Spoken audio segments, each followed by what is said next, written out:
The cargo ship Determination had been limping through space for 3 weeks when Captain Helen Rodriguez finally admitted they needed help. The engine core was shot, life support was running at 60%, and they were down to eating protein paste that tasted like recycled socks.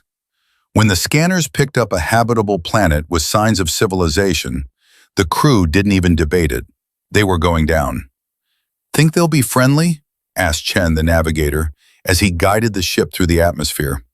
"Doesn't matter much," Rodriguez replied, gripping her armrest as the ship shuddered. "We're out of options." The planet below was beautiful. Green continents stretched across blue oceans, and white clouds swirled in familiar patterns. As they descended, they could see cities dotting the landscape, connected by what looked like roads or rivers. The architecture was strange, all flowing curves and spirals, but it was definitely civilization. They landed in an open field outside one of the smaller cities. The ship groaned as it settled, and Rodriguez was pretty sure she heard something important break in the engine room. That was a problem for later. Right now, they needed to figure out where they were and how to get home. The crew gathered at the airlock. There were 12 of them, all wearing their standard work uniforms. Nothing fancy, nothing military. They were freight haulers, not explorers. Rodriguez straightened her jacket and tried to look professional as the door hissed open. The air outside was fresh and sweet. It smelled like grass and something floral, with a hint of ozone. The sky was blue, maybe a shade lighter than Earth's, with 2 small moons visible even in daylight. It was, Rodriguez thought, a really nice planet. They didn't have to wait long. Within minutes, a group of aliens emerged from the city and approached cautiously. They were tall, maybe 7 feet on average, with 4 arms and smooth, blue-gray skin. Their heads were oval-shaped with large eyes that reminded Rodriguez of owls. They wore robes in various colors and carried no visible weapons. One of them stepped forward and spoke. The words were melodious but completely incomprehensible. Rodriguez tried anyway. "Hello," she said slowly. "We're peaceful. Our ship broke down. We need help." The alien tilted its head. Then it made a gesture with 2 of its hands, and suddenly a small device floated between them. It chirped and beeped for a moment before a voice emerged, speaking perfect English. "Greetings, travelers. I am Coordinator Thesic of the Veron people. You have landed on Veron Prime. Your vessel appears damaged. Do you require assistance?" Rodriguez could have kissed that floating translator device. "Yes, absolutely. Our engine core is fried, and we need parts to repair it. We can pay or work or whatever you need." Thesic's large eyes blinked slowly. "Payment is unnecessary. We are a civilization of peace and mutual aid. Come, we will provide shelter and examine your vessel. Our engineers will determine what can be done." The crew exchanged glances. This was going better than expected. Way better. Suspiciously better, actually, but Rodriguez wasn't about to look a gift horse in the mouth. Or gift alien, whatever. They followed Thesic and the other Verons into the city. The architecture was even more impressive up close.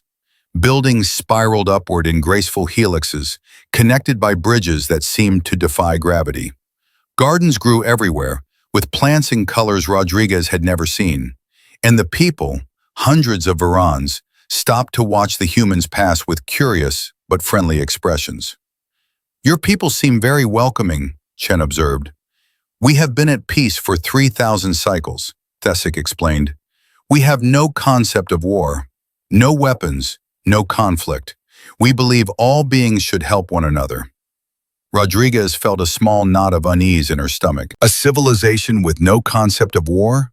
That seemed impossible. But then again, humans had almost destroyed themselves before figuring out peace. Maybe these folks had just skipped that step. They were given quarters in a building near the city center. The rooms were comfortable, if oddly shaped, with soft furniture that adjusted to their bodies and windows that looked out over the city. Food was provided, strange fruits and vegetables that tasted better than anything from the protein recycler. The Verons even had a beverage that was close enough to coffee that Rodriguez nearly cried. Over the next few days, Varan engineers examined the determination. They were polite and thorough, but eventually Thesic delivered the bad news. The engine core was beyond repair with their technology. It used principles of physics the Varans didn't understand. They could fabricate parts, but they couldn't replicate the core itself. How long would it take to get a replacement from human space? Rodriguez asked. The communications officer, a woman named Diaz, had already done the math. 6 months for a message to reach the nearest colony. Another 6 months for them to send a ship here. Maybe longer if they have to source the parts. A year. They were stuck on Varan Prime for at least a year. Rodriguez called a crew meeting that night. They sat in the common area of their quarters, drinking the not-quite coffee and contemplating their situation. "So we're stuck," said Thompson, the chief engineer. "Could be worse. These folks seem nice. Planet's beautiful. Food's good." "Yeah, but a year?" Chen shook his head. "What are we supposed to do for a whole year?" "We work," Rodriguez decided. "We pull our weight. These people are helping us, so we help them back. Everybody finds something useful to do." It seemed reasonable. It seemed fair. None of them realized they had just set in motion a chain of events that would change Varan Prime forever. The next morning, Rodriguez asked Thesic if there was any work the crew could do to earn their keep. The coordinator seemed confused by the concept, but agreed to show them around and find suitable tasks. The humans split up, each following different Varans to learn about their society and find ways to contribute. Thompson ended up in a manufacturing facility that produced building materials. He watched the Varans work for an hour before he couldn't help himself. Their methods were inefficient, using 3 times as much energy as necessary and producing inconsistent results. He suggested a few small changes, just adjustments to the temperature and timing. The Varans implemented them immediately and were amazed when production increased by 40%. "This is wonderful," exclaimed the facility manager, a Varan named Pollux. "You must teach us more." Thompson shrugged. "Sure, I guess. I mean, this is pretty basic stuff. You never thought to optimize the process?" "Optimize? This word means to make better?" "Yeah, to make it more efficient. Get more output from less input." Pollux's eyes widened. "This concept is revolutionary. Please, you must share it with others." Meanwhile, Chen had been taken to see the Varan transportation system. Vehicles moved along the roads at a leisurely pace, never faster than about 20 miles per hour.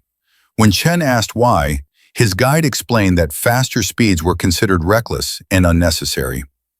"But don't you need to move goods quickly sometimes?" Chen asked, "or respond to emergencies?" "Emergencies are rare, and goods arrive when they arrive. What is the hurry?" Chen couldn't help himself. He spent the afternoon explaining concepts like logistics, supply chains, and rapid response. The Varans listened with fascination. By evening, they were asking if Chen could help redesign their entire transportation network. Diaz ended up with the Varan communications team. They had technology that was, in many ways, more advanced than human systems. But they had never thought to use it for anything beyond simple messages. The concept of data networks, information sharing, and coordinated systems was completely foreign to them.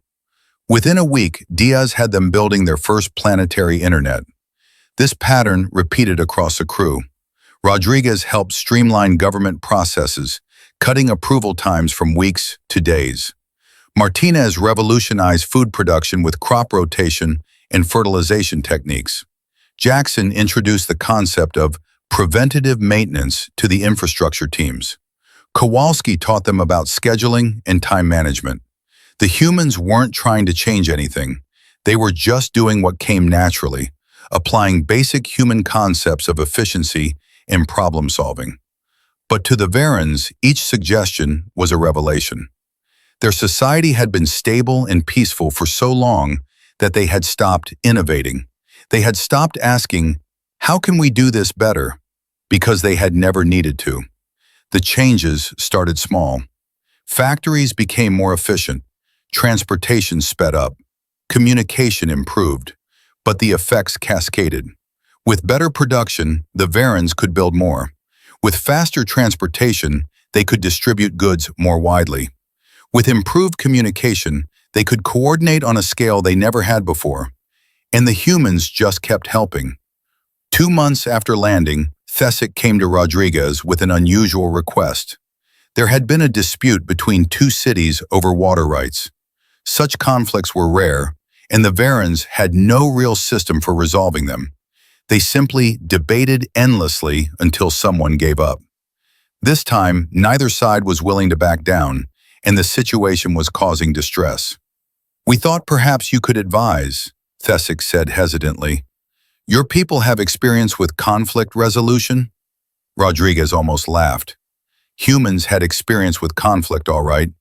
Too much experience. But sure, she could help with a water rights dispute.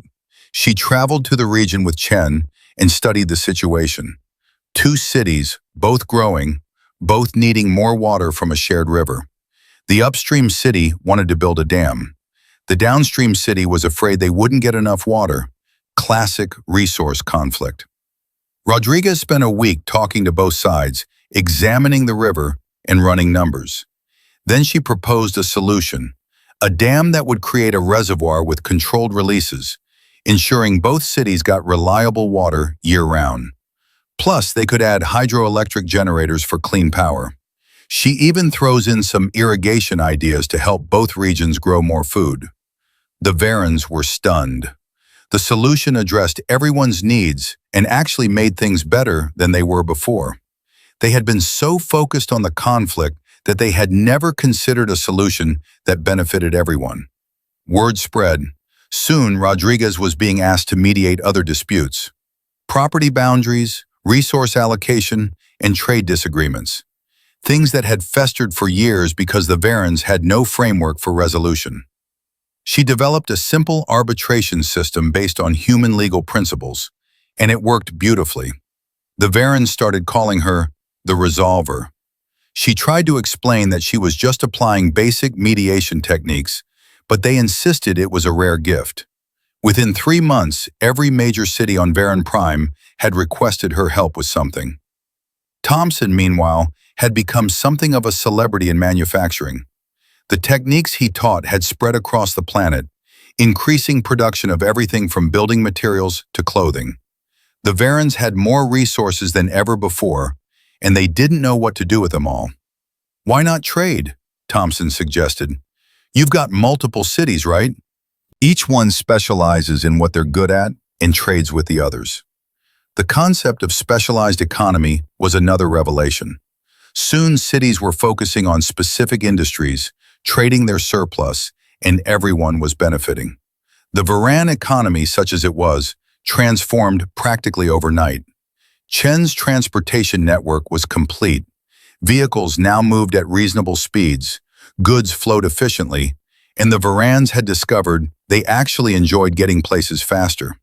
He had also introduced the concept of scheduled service, so people could plan their travel. The idea that time was a resource to be managed was catching on across the planet. Diaz's internet was thriving. Varans across the planet were connecting, sharing ideas, and collaborating on projects. Art, music, and literature were being exchanged at unprecedented rates. Education was being revolutionized as teachers could reach students anywhere. The planet that had been a collection of isolated cities was becoming a true global civilization. And still, the humans insisted they were just helping. 6 months in, Rodriguez started to notice something strange. When she walked through the cities, Varans would stop and bow slightly. Not out of fear, but out of respect. They called her Coordinator Rodriguez now, even though she held no official position. When she made suggestions, they were implemented immediately, without question. It wasn't just her. All the humans were being treated this way. Thompson's word on manufacturing was considered absolute law. Chen's transportation decisions were never questioned. When Diaz suggested changes to the communication network, they were adopted planet-wide within days. The Varans had started deferring to the humans on everything. Rodriguez called another crew meeting. They gathered in their quarters, which had been gradually expanded and improved until they were now living in what amounted to a palace. She looked around at her crew, all of whom seemed uncomfortable. "We need to talk about what's happening," she said. "You mean how they do everything we say?" Kowalski asked. "Yeah, I've noticed. Yesterday I suggested a new scheduling system for the manufacturing plants as a joke, and this morning they were implementing it planet-wide. They've built statues of Thompson," Martinez added. "3 of them, in major cities." Thompson groaned. "Don't remind me, it's creepy." "The thing is," Chen said slowly, "they're doing better. The planet's doing better. Production is up, quality of life has improved, and they're happier, right?" "That's not the point," Rodriguez argued. "We didn't come here to take over. We came here because our ship broke down. We were just trying to help." "But we are helping," Diaz pointed out. "The question is, when does helping become ruling?" That was the question, wasn't it? The humans had never ordered anyone to do anything. They had never taken control of anything. They had just made suggestions, offered improvements, and shared ideas. But somewhere along the way, those suggestions had become commands. Those improvements had become policy, and those ideas had become law.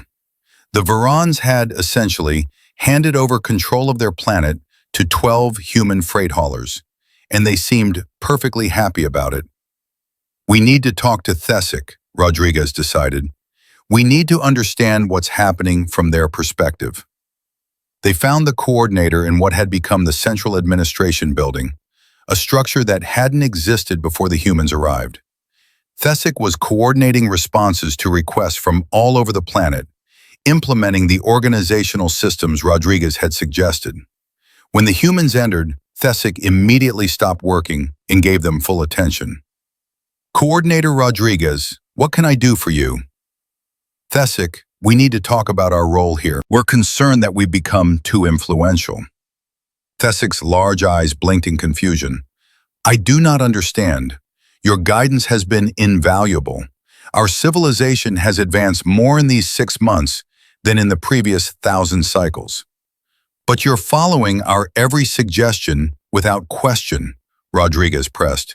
"You're letting us make decisions about your planet." "Yes," Thesic agreed calmly. "You have proven yourselves wise and capable. Why would we not follow your guidance?" "Because it's your planet, your civilization. You should be making your own decisions." Thesic was quiet for a moment, then gestured to chairs. They all sat, and the coordinator spoke carefully. "Let me tell you about the Varan people. We are peaceful. We are cooperative. We are content. These are our strengths. But we are also stagnant. For 3,000 cycles, we have not changed. We have not grown. We have not challenged ourselves. We did not even know we were stagnant until you arrived." "You were happy," Chen said. "We were comfortable," Thesic corrected. "There is a difference. Comfort is pleasant, but it does not lead to growth. You humans, you are different. You see problems and solve them. You see inefficiency and correct it. You see conflict and resolve it. These are not skills we possess. These are not even concepts we understood before you came." "So you just handed over your planet?" Rodriguez asked incredulously. "We did not hand over anything," Thesic said. "You took nothing. You commanded nothing. You simply showed us a better way, and we chose to follow. That is not conquest. That is leadership." Rodriguez sat back, stunned. They had accidentally become leaders by virtue of simply being human. Their baseline competencies, the things they considered normal and basic, were revolutionary to the Varans. They hadn't conquered the planet. The planet had voluntarily submitted to them because the alternative was remaining stagnant. "What happens when we leave?" Thompson asked quietly. "Our replacement corps will arrive eventually. We'll go home. What happens to you then?" Thesic's expression, insofar as Rodriguez could read it, seemed sad. "We will continue with what you have taught us. We will maintain the systems you have built. But we will miss your guidance." "You'll be fine," Rodriguez assured. Everything we taught you, you can keep doing. You don't need us." "Perhaps," Thesic said, "but we would prefer if you stayed." The crew exchanged glances. "Stay? On an alien planet? Forever?" "We have families," Martinez said. "Lives back home." "Of course," Thesic acknowledged. "We would not keep you against your will. But consider this. Here, you are not simple freight haulers. Here, you are leaders, innovators, teachers. You have found purpose beyond cargo runs and maintenance schedules. Is that not worth something?" It was worth something. Rodriguez couldn't deny that. These past months had been the most fulfilling of her life. Not just for her, but for all of them. They had made a real difference. They had changed an entire civilization for the better. But it wasn't their civilization. Over the following weeks, the question hung over the crew. Stay or go? Some, like Thompson and Chen, were seriously considering staying. Others, like Martinez and Diaz, were counting the days until the rescue ship arrived. Rodriguez was somewhere in the middle, torn between duty and desire. The planet continued to transform. The Varans were starting to innovate on their own now, taking the principles the humans had taught and applying them in new ways. Art was becoming bolder. Architecture was becoming more creative.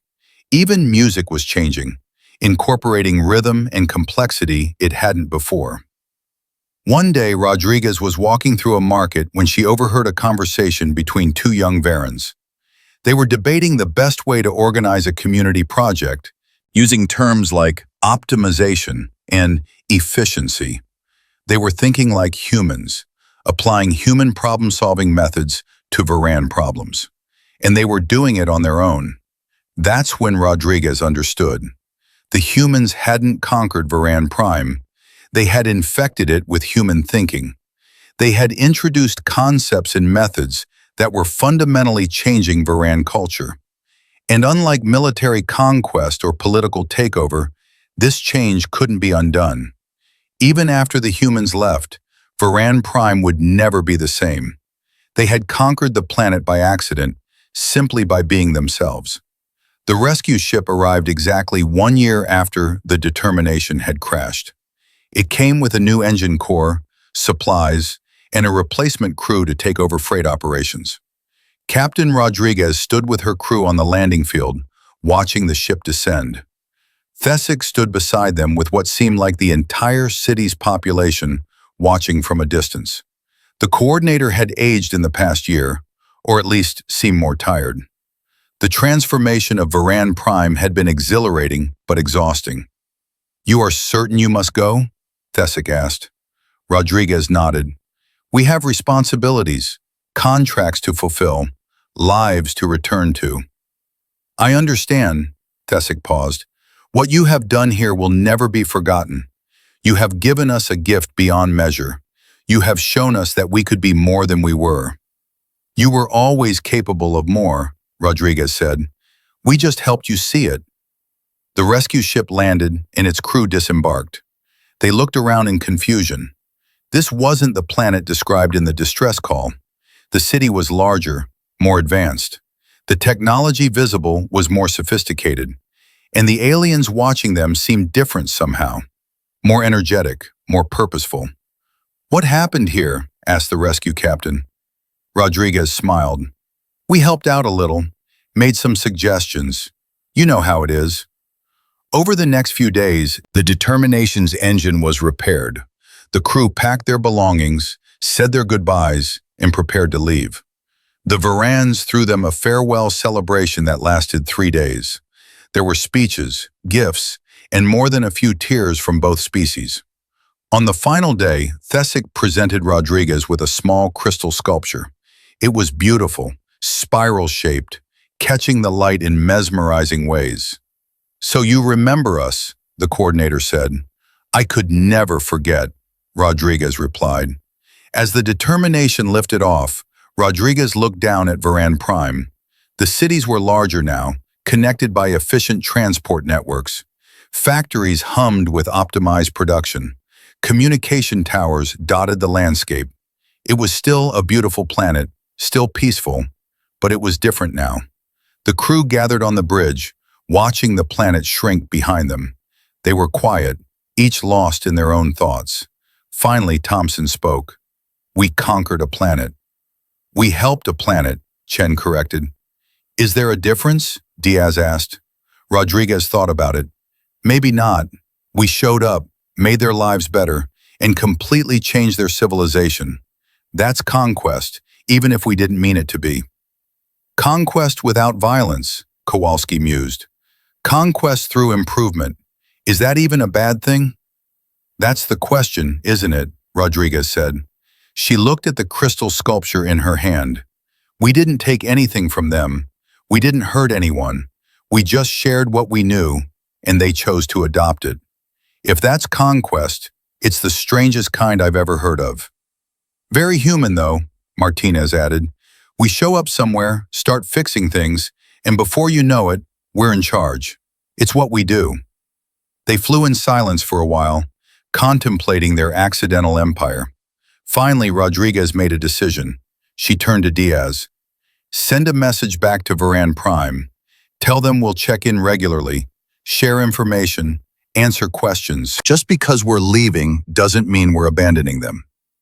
"You want to keep advising them?" Diaz asked. "Someone has to. Besides, we started this. We should see it through." The crew agreed. They would maintain contact with Varan Prime, guide them through their transformation, and help them become whatever they were meant to be. It wasn't conquest if you cared about what you'd conquered, right? As Varan Prime disappeared from view, Rodriguez allowed herself a small smile. They had gone out to haul freight and ended up changing a world.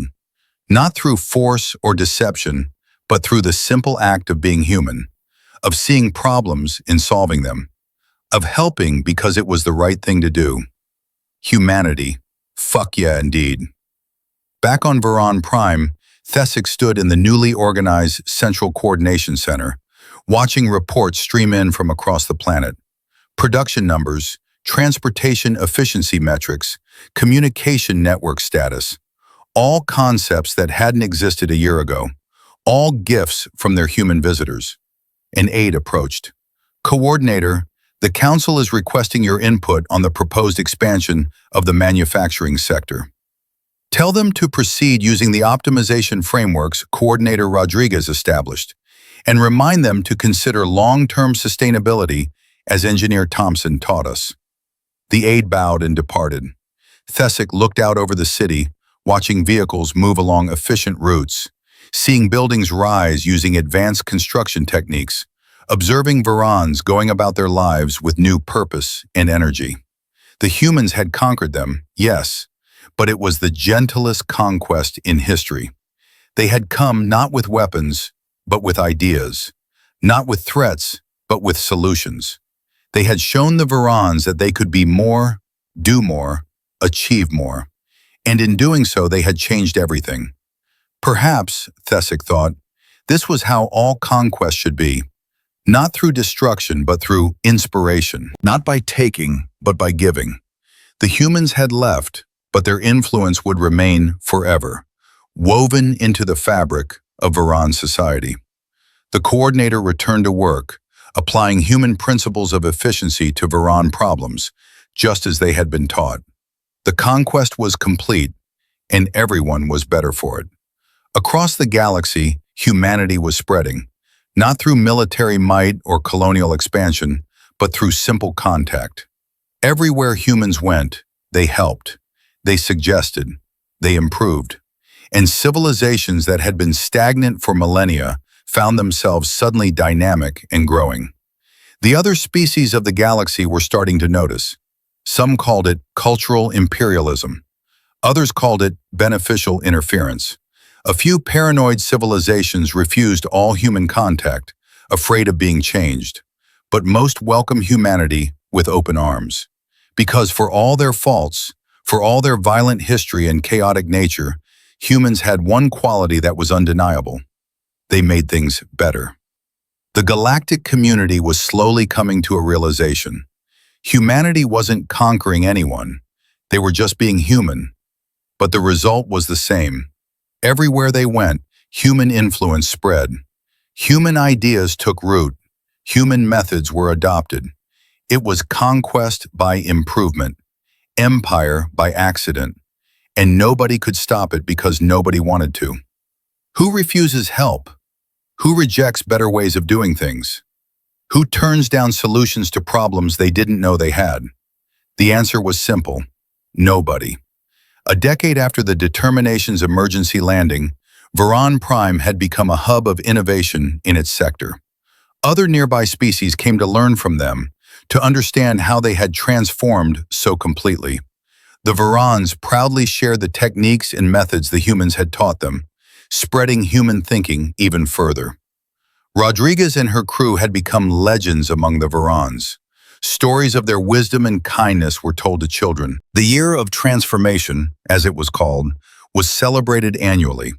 Universities taught courses on human problem-solving methods.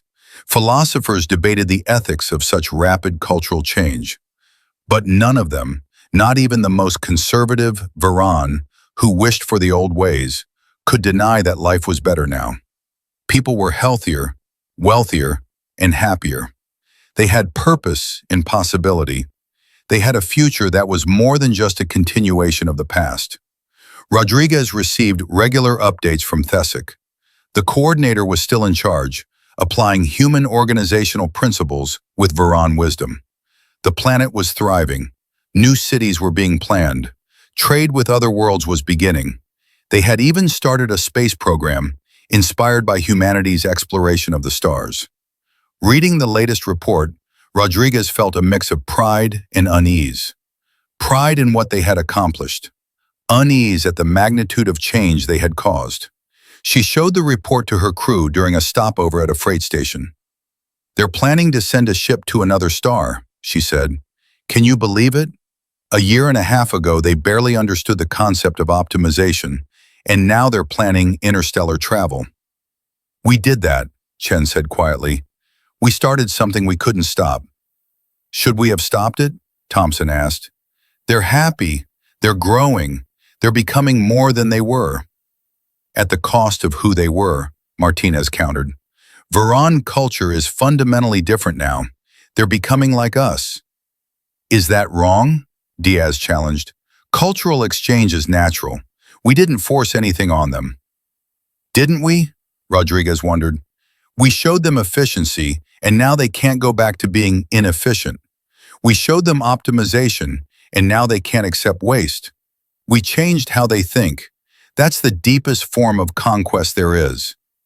The crew fell silent, contemplating their legacy. They had changed an entire planet by accident. They had conquered without meaning to, and they had no idea if that was wonderful or terrible. "Maybe," Kowalski said eventually, "it's both. Maybe we did something amazing and something awful at the same time. Maybe that's just what happens when two civilizations meet. Someone's going to change. Something's going to be lost. Something new will be created." "That's very philosophical," Rodriguez said with a slight smile. "I've had a lot of time to think about it." They had all had time to think about it. A year of watching a civilization transform because of their presence. A year of being treated like gods for doing things they considered basic. A year of accidentally building an empire of influence. Rodriguez looked at her crew, these ordinary freight haulers who had become legends on a distant world. They weren't soldiers or diplomats or colonists. They were just people who had tried to help.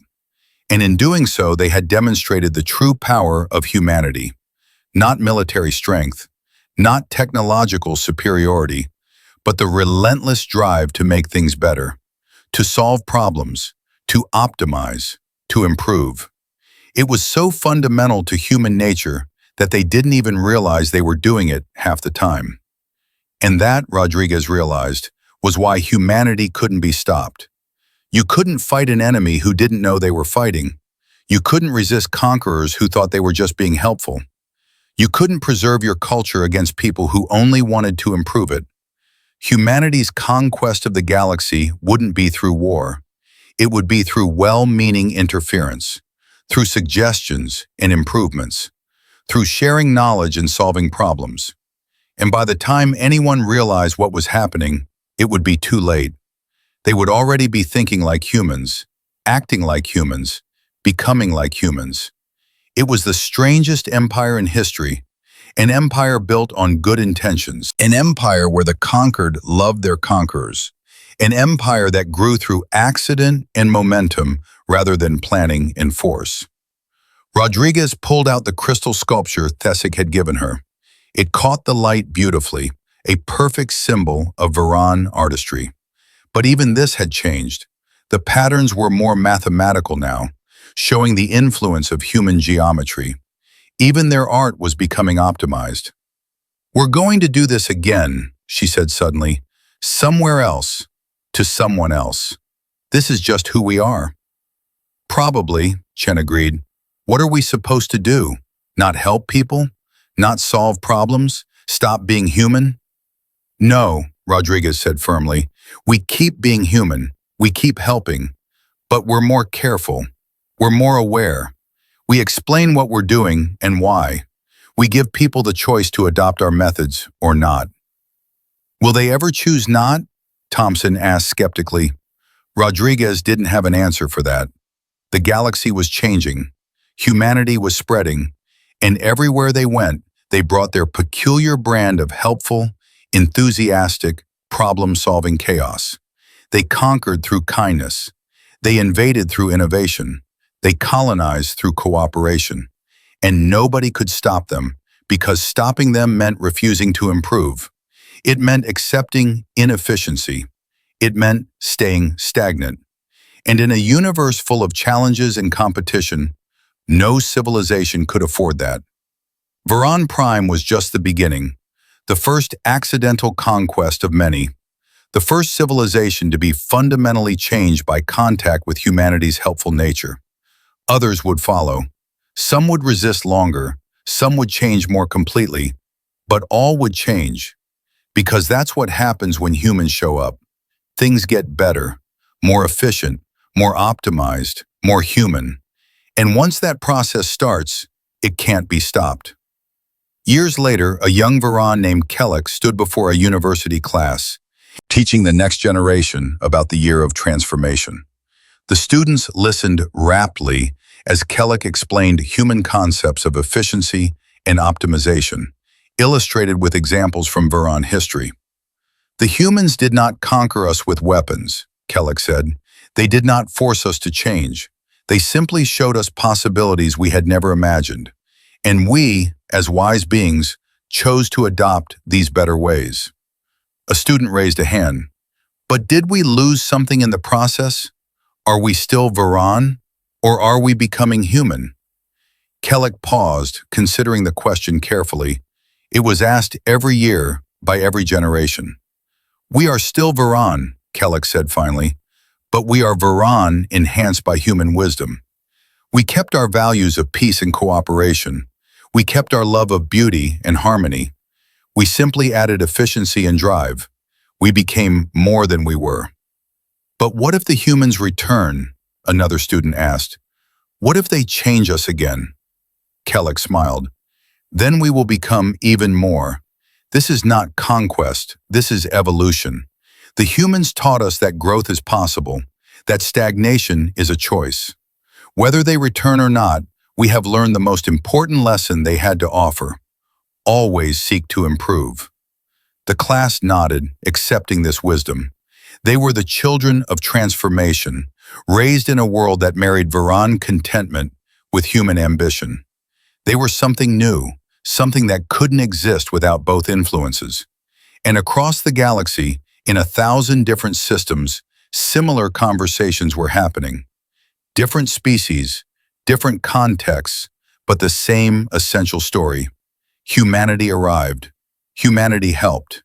Everything changed. The accidental empire grew, built on goodwill and good intentions. An empire where no one was forced to join, but everyone chose to. An empire that conquered through improvement rather than violence. And still, humans insisted they were just helping. Captain Rodriguez had long since retired from freight hauling. She now worked as a consultant, helping human crews understand the impact they had on other civilizations. She taught them to be aware of their influence, to give others time to adapt, to respect the cultures they encountered, even as they inevitably changed them. It was like trying to teach a fish to understand water. Humans helping was so natural, so instinctive, that most couldn't comprehend what she was saying. They didn't see themselves as conquerors. They saw themselves as good neighbors, helpful friends, problem solvers. And they were right. But they were also conquerors, whether they meant to be or not. Rodriguez stood in her office, looking at a wall covered with gifts from the world she had visited.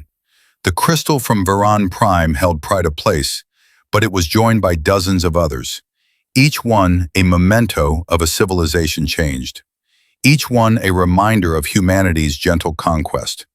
She touched the crystal gently, remembering Thesic and the Veron people, wondering what they were like now, after all these years, wondering if they were happy with the changes, wondering if they even remembered what they had been before. Her communicator chimed. A new crew had made contact with a previously unknown civilization. They were asking for advice on how to help without causing too much disruption. Rodriguez smiled sadly. They were already thinking in terms of how to help, not whether to help. That was the human way, always forward, always improving, always making things better. She answered the call, ready to offer guidance, ready to help these helpful humans understand the weight of their helpfulness. Because that was her role now, not to stop humanity's accidental conquest of the galaxy, but to make it as gentle as possible, to ensure that the civilizations they changed were better for it, to help humans help others in the best way possible. It was, she reflected, very human of her. And so the conquest continued, one world at a time, one helpful suggestion at a time. Humanity spread across the stars, not as overlords but as advisors, not as rulers but as teachers, not as conquerors but as friends. But the result was the same. Everywhere humanity went, humanity's influence remained. Human thinking, human methods, human improvements. The galaxy was being conquered by accident, by kindness, by the simple human desire to make things better. And nobody could stop them, because who would want to?